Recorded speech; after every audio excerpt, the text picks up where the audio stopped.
Story RH, le podcast RH qui ne vous raconte pas d'histoire. Bienvenue à toutes, bienvenue à tous. History is made of stories. Dans cet épisode, nous allons raconter l'entreprise, avec les répliques d'un film culte, Le Père Noël est une ordure.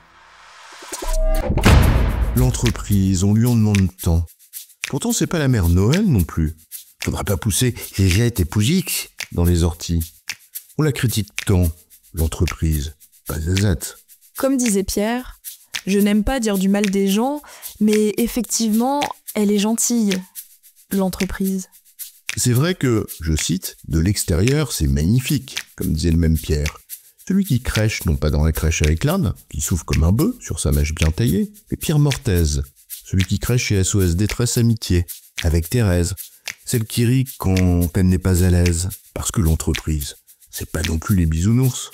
De la mère Noël aux boules de Noël, qui pendent du sapin et brillent de mille feux, il n'y a qu'un pas, que nous franchirons dans la joie et l'allégresse, parce que l'entreprise, ce n'est ni une ordure, ni le Père Noël. Alors, c'est quoi l'histoire ?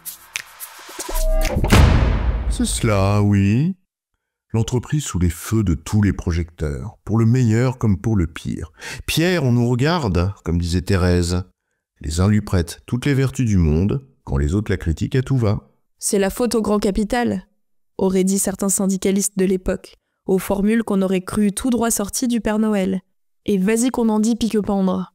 Eh bien, allez-y, monsieur, insultez-moi à loisir, nous sommes là pour ça, disait Madame Musquin, celui qui l'insultait au téléphone. Oui, hein ? Mais que se passe-t-il ? Vous ne continuez pas, monsieur ? Vous en étiez à pot de couille, je crois. Hein ? Que se passe-t-il ensuite ? Cette chère Madame Musquin, coincée dans l'ascenseur. Coincée tout court, oui. Elle n'a rien à envier à certains petits chefs, contrôleurs des horloges sans aiguille, qui brassent le vent des autres, pensant orienter les courants d'air. Quand ça pédale, dans le mou ou le vide. Même les philosophes les critiquent, quitte à en faire un fonds de commerce, à défaut d'en comprendre les contraintes. Je ne vous jette pas la pierre, Pierre, mais j'étais à 2 doigts de m'agacer, disait encore Madame Musquin. On ne leur jette pas la pierre non plus, on sait le poids des contraintes qui pèsent sur leurs frêles épaules. Le marteau, l'enclume, tout ça. Le manager intermédiaire, éternel coincé des transformations en cours, qui n'en finissent pas de se transformer elles-mêmes. Donnez-moi un morceau de cette chose longue et molle, disait Félix. Le nouveau projet de transformation ? Mais qu'est-ce que c'est que cette matière ? C'est de la merde, disait le pharmacien, monsieur Preskovitch. C'est Cloug. Enfin, ce n'est pas une transformation, c'est un plan social, et re-Cloug. Ou Gloops. Parce que les restructurations, ce n'est pas comme les transformations, hein. Ça fait mal. Je suis désolé, Thérèse, je ne sais pas ce qui m'a pris, c'est une catastrophe. Ce n'est rien, Pierre, je n'ai rien senti. L'expérience collaborateur, cette expression qu'on plaque sur la réalité du travail, même quand il fait mal. On ne vous dit pas tout, disait... Ah ben non, c'est pas dans le Père Noël, ça, c'est Anne Roumanoff. Parce que tu comprends, les affaires, c'est les affaires. Ici, on fait du business, c'est pas le Club Med. Téléphone, Thérèse, téléphone, disait Pierre. Plus vite tu réponds, plus vite ça rentre. Ce n'est rien, Pierre, je n'ai rien senti, répétait Thérèse. Je sais, Félix il a... Mais en l'espèce, je te parle des affaires, et surtout, du chiffre qui va avec. Ah, c'est fin, c'est très fin, ça se mange sans fin, disait encore Thérèse. Le chiffre d'abord, c'est cela le pragmatisme des affaires. On n'est pas là pour repeindre la girafe et encore moins donner des morceaux aux animaux du zoo, puisqu'on parlait de plan social. Le pragmatisme et son bon sens. Bon, puisque je te le dis. Tiens, comme Pierre et Thérèse. Il me demande de faire des gants à 3 doigts pour les petits lépreux de Jakarta. C'est tout la Croix-Rouge, ça.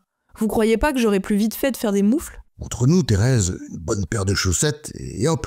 On en dit de ces bêtises parfois. En entreprise aussi, on en dit des conneries. Il ne faudrait pas croire. Bah non, tiens, le sexisme, le racisme, tout ça, ça n'existe pas.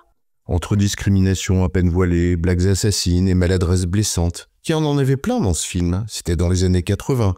Qui s'aventurerait aujourd'hui à les répéter ? C'est là que je me rends compte que, malheureusement, je vous ai beaucoup moins bien réussi que le porc, disait Pierre à Thérèse, celle qui rit, ou pas, des blagues à répétition. En vérité, en entreprise, on est quand même soucieux de l'expérience collaborateur, notamment de leur carrière, surtout quand ils y mettent du sien, enfin du leur.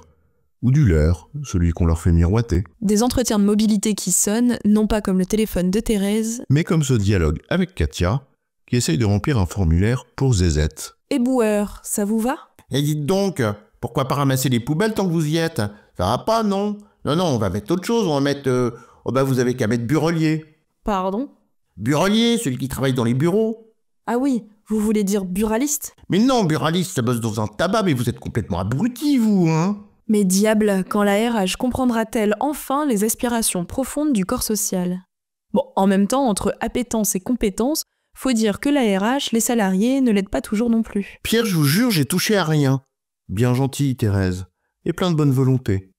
Mais parfois pas tout à fait au rendez-vous de l'efficacité, de la compétence et du travail bien fait. Pourtant, au fond, le travail, ils l'aiment bien plus qu'on le croit. Certains et certaines le font même avec tout l'amour d'un artisan. Comme Monsieur Preskovitch. Oui, c'est fait à la main, c'est roulé à la main sous les aisselles. Mais alors pourquoi certains la raillent-ils autant? Ils y mangent, mais trouvent que ça pue. Mais ils coincent ce fromage, on dirait les coulisses de l'Alcazar, comme disait Katia, ou Jean-Jacques, ou celui ou celle qu'il ou elle avait envie d'être. Le même personnage nous apporte la réponse.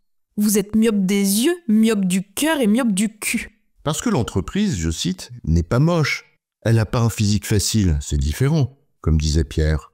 Alors entre le diable et le bon Dieu, comment dire? Ça dépend. Oui, ça évidemment, on vous demande de répondre par oui ou par non, alors ça dépend, ça dépasse. En résumé, l'entreprise est un vaudeville, parce qu'elle est faite d'êtres humains. Parfois très humains, dans toute leur splendeur, parfois moins. Et c'est la vie. J'ai bon, chef? Oui, tu as bon, mais on va pas en faire toute une histoire. Story RH, le podcast RH qui ne vous raconte pas d'histoire. Retrouvez tous les épisodes sur storyrh.fr.